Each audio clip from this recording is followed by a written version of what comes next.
So here's the leaderboard, as it were, as we approach the halfway stage.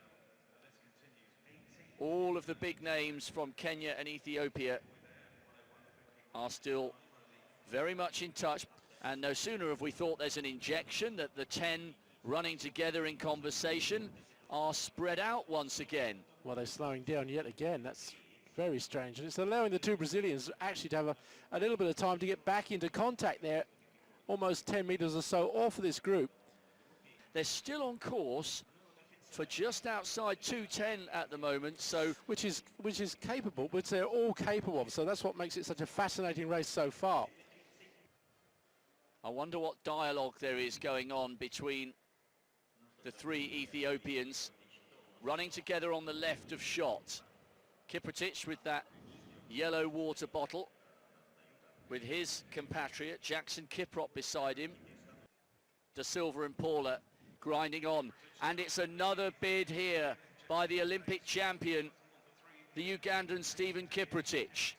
He's done this once before and it had an impact, and he's trying to probe for weaknesses here on the rest of the field, and the first one to not respond is Nakamoto, who had worked so hard to get back to that group. He suddenly finds himself clinging on once again.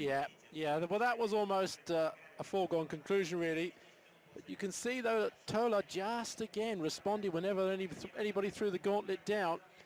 Well, Kiprotich has possibly sensed that the little man is closing, and this is another definitive move from the Olympic champion.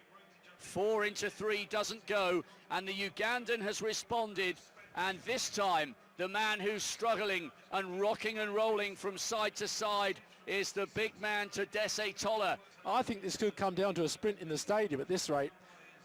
They're going across each other, they're trying to find out what's going on. Look at this. Oh, this is amazing.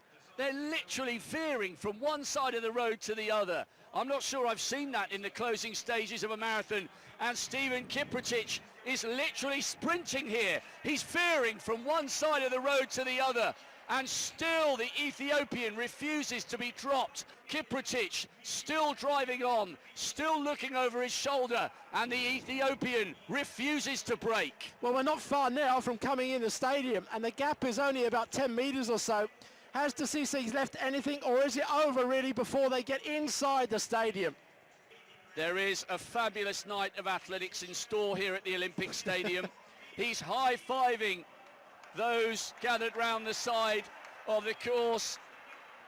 He's demonstrative, he's elated, and he's already waving to the crowd. I'm not sure I've seen celebrations this far away from the finish line, but such is the confidence of the man who is about to be bathed in sunshine.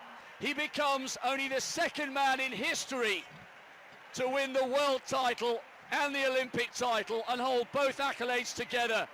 Uganda's first male world champion is Stephen Kiprotich, the race of a champion.